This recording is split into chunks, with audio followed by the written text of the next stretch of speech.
Great. So I will be talking about the gamification, but mainly its implementation in the education field. But for sure, you can use all the knowledge all the information that I will give in other fields as well. But I will just implement all my knowledge from the education field. So basically, I will just give the brief intro, and we will just look through some practical things about how the gamification can help or can actually fail your learning. This is me. I work at the University of Jyväskylä in Finland, and I research the gamification and learning analysis. So basically, what I am trying to do, I am trying to make the games that students come and play, and by doing so, I also try to analyze that this learning happens or not. And I also create the Inskillz, and what I do there, I basically create the educational games. And so far, I collaborated with United Nations, UNESCO, and so many private companies to make some educational board games and role-playing games. And yeah, I guess we can go. So now we will see some cases that actually gamification, if you implement this kind of things, can help the gamification to be successful. And the first one is the badge. So some of the notions that I will be talking, maybe you already know them, but I will just give the brief info about all of them. So the first one is the badge. The logic is so basic. You are given the task, you do the task, and you get the icon or the badge as a return to this. That's a very good one. It always works, and it always it always makes the students to be more engaging in the process. And about the badge, there are some general recommendations that actually what you can do to make it more successful. The first one is creating the community. So you can give the badge to the student, but it doesn't make any sense if they cannot use this badge. So the idea comes that if let's say that you give the 5 badges, and if you say the students, if you get the 5 badges, then you will join the certain community, then you will, I don't know, then you will do certain activities, fun stuff inside this community. Then they will get more engaged, and they will like this idea more, and they will try to get more badges. And about the badges, I will show you in the next slide in details, but rather than creating just the badges, it makes always sense to categorize them based on different things and actually at different levels below them. So what I want to say, this is the example from Khan Academy. If you don't know, it's the biggest online free platform of the world. And what they do basically, they have the category of the challenge badges, and all of them are the categories. You can see like the black hole, sun badge, earth badge, but even inside the badge category, they have the different levels. For example, below the challenge badge, if you do the hour of coding for the drawing, then you get a certain badge. So actually, you have the different levels even below each category.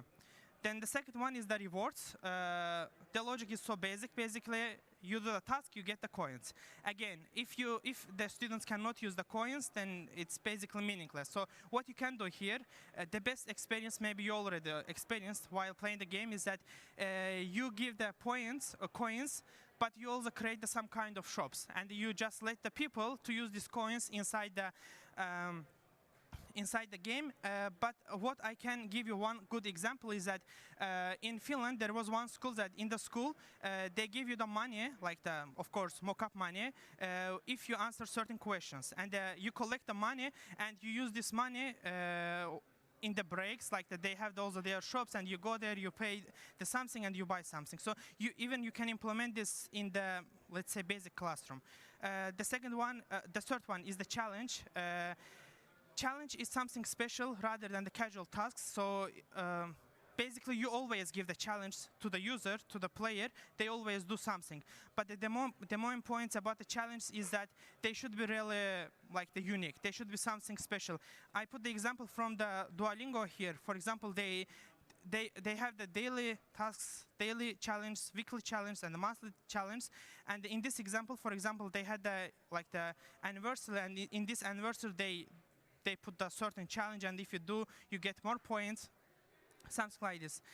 Again, the most even important part about the challenge is that actually you always need to remember that they don't have to be so easy, because that's the entire point about the challenge. And I just summarized some things that actually, from my own research, that what makes sense or what makes the gamification engaging and the fun from the perspective of students. So the first one is the clear goals. At the end of the day, it's a game, and what makes the game real game is that actually it has the start, it has the end, and through this process they have the rules. And if you do not say that actually you will have this and this at the end of the game, then it doesn't make too much sense. And different levels, of course, like if you played any games, you already, I guess, experienced it actually. It starts from easy and it goes to the hard point, but it is also a good experience to make like the recycling, like the easy, medium, hard, then again, easy, medium, hard. Then avatars. Avatars is not a factor to consider from the gamification perspective. I guess it's more about the, I would say, the psychological perspective.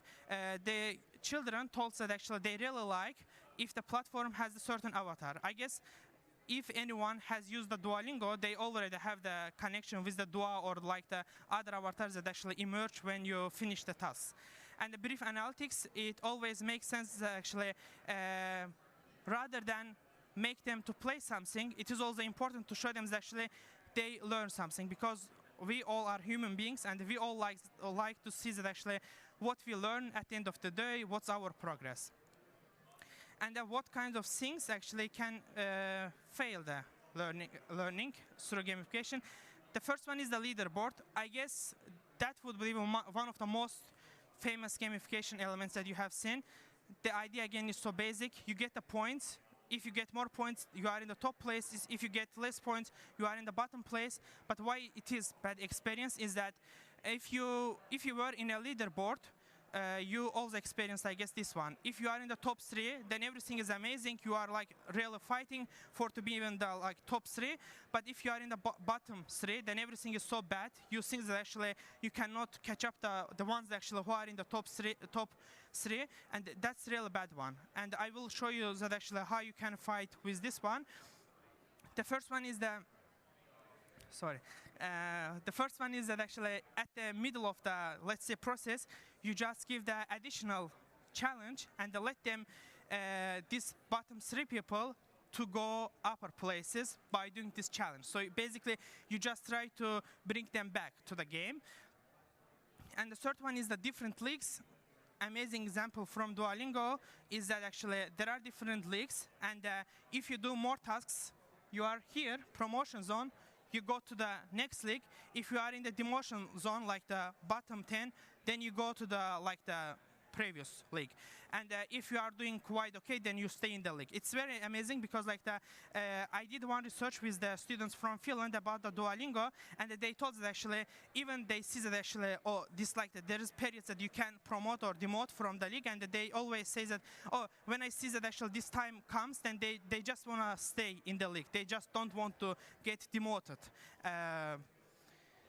Yes, and why gamification fails? I put the star there because there is one amazing research. If you want to read this, you can just type the why gamification fails, but I can also give the sources. In this research, they explain that actually the cases the gamification failed, and they are also trying to understand actually what were the reasons. And I also did one research about this, and I will just try to explain that what were the reasons. The first one is the obligatory users, because the kids or the people, I guess, I give the example from education, when the teacher require them to play the game, they don't see this as a game, and they don't want to play this, and it's just it might be even disaster to play this game. So it's always a good idea to make these games or the gamification factor as an alternative rather than something mandatory, and always positive and competence-related feedback, more clearly like the constructive feedback. Rather than to give them any feedback, it makes so much sense to explain that actually, oh, you did this wrong in the game, but in order to make it nice, you need to do this and that. So that's very important. And I guess third and the fourth sections I can make it joint. So facilitation for the social interaction and making it collaborative.